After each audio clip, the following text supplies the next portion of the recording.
The Qatar Grand Prix, of course, is traditionally where the race for MotoGP glory gets started. But in 2023, it could be the race where the pursuit of two-wheel motorsport's biggest prize could be finished.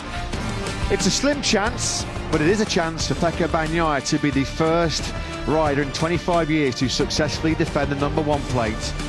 If he's 37 points clear of Jorge Martin at the end of this penultimate round of what's been an enthralling, a gripping 2023 title chase, and Bagnaia will be our world champion with one race remaining next weekend in a Ricardo Tormo circuit in Valencia. From a neutral perspective, well, we kind of all wanted to go down to a nail-biting final round thriller, won't we?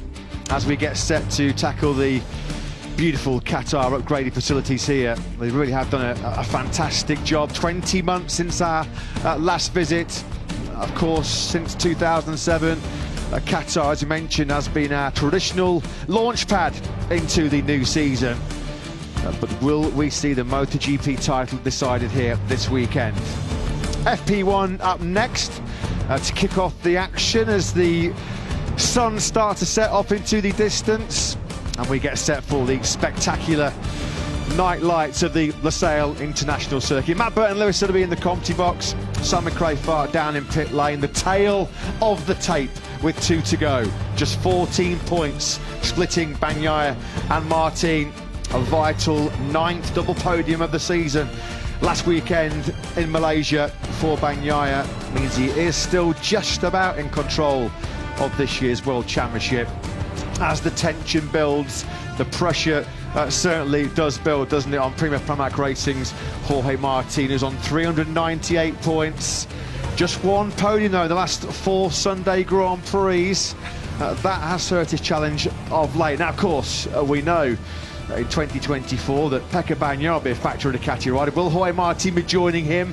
And we still await confirmation of Repsol Honda's lineup in 2024. It's all pointing towards Luca Marini slotting in alongside Joan Mir as Marc Marquez's replacement next season. Well, let's find out the bang-up-to-date latest and some pre-Qatar Grand Prix thoughts from HRC team manager Alberto Puig, who joins Simon. He does. Alberto, like everyone, I would love to know some news on technical developments and rider developments in Honda right now. Do you have anything to tell us? Well, frankly speaking, not much detail, but of course we are working. I mean, we are working on both areas. Rider situation, as you know, there's not so many possibilities. This is a fact. But it's clear we have to choose one. And from the bike, yeah, we are making steps that we will see in Valencia, probably if they are on the good direction or not. I mean, in Misano, we were not so, let's say, enthusiastic or happy after the test. So we changed a little bit probably the direction and then we see. So just before I let you go, at Valencia, we're likely to see completely new bike or some modifications to this one? Not completely new bike, but different. But completely, I mean, I think substantial changes, probably we'll see them in February in Japan. Alberto, as always, thank you for your time. Good luck this weekend. Thank you. Thanks, Simon. Thanks to Alberto Puig then. It does, as we mentioned, point towards 26-year-old Italian Luca Marini slotting in alongside Joan Mir next season. Back, though, full focus on the title chase. And what an important role that man we just saw there on your screens, and Bastianini could play, Lewis, over the next, 2 Grand Prix and 2 sprints.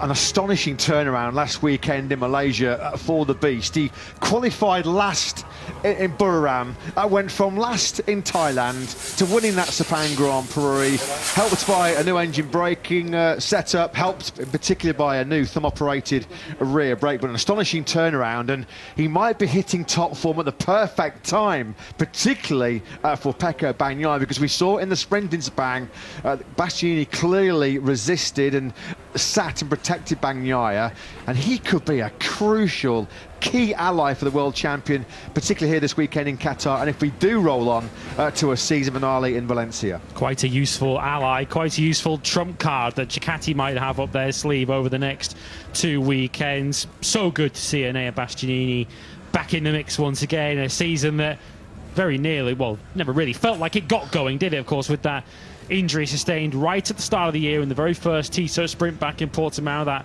broken shoulder he sustained in that collision with Luca Marini. He's just not had any momentum into his season at all, but as you say, it appeared that some technical tweaks certainly helped him last weekend. Felt that he was much better on the way into corners and much more precise on corner entry, which is something that Enea Bastianini has really struggled to get a grip of with this 2023 Ducati. So he's of course got a role to play for himself, because he won this Grand Prix here in spectacular and emotional fashion here last season, but he could well be a key ally for Bagnaia this weekend and into Valencia. How good was he in Malaysia last weekend? Well, it was a red-hot pace in red-hot conditions. The Sepang race 5 days ago was 15 seconds faster than when Bagnaia held off Bastianini to win the 2022 Grand Prix.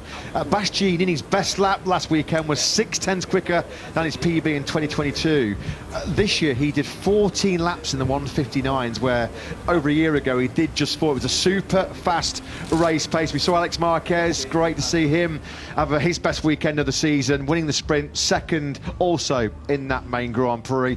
Felt if he was going to beat Bastianini, he should have attacked him earlier.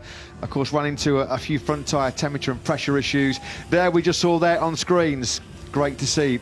Already a few fans have come to the revamped Losail International Circuit facilities to get the early atmosphere here of a potential title deciding weekend. Luca Marini.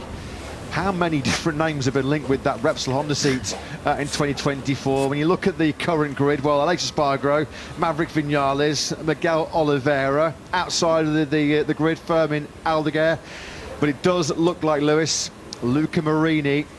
Not about the money, he says. It's all about the kudos, the status of being a factory rider and in the most successful team in Grand Prix history of Repsol Honda, and the ability, the chance to lead development of a factory, try and steer Honda back to winning ways, which you do feel, we talked about this in commentary last weekend, with the greatest respect to Luca Marini, that is an opportunity that will pass him by at Ducati. You feel he's quite some way down their star-studded pecking order.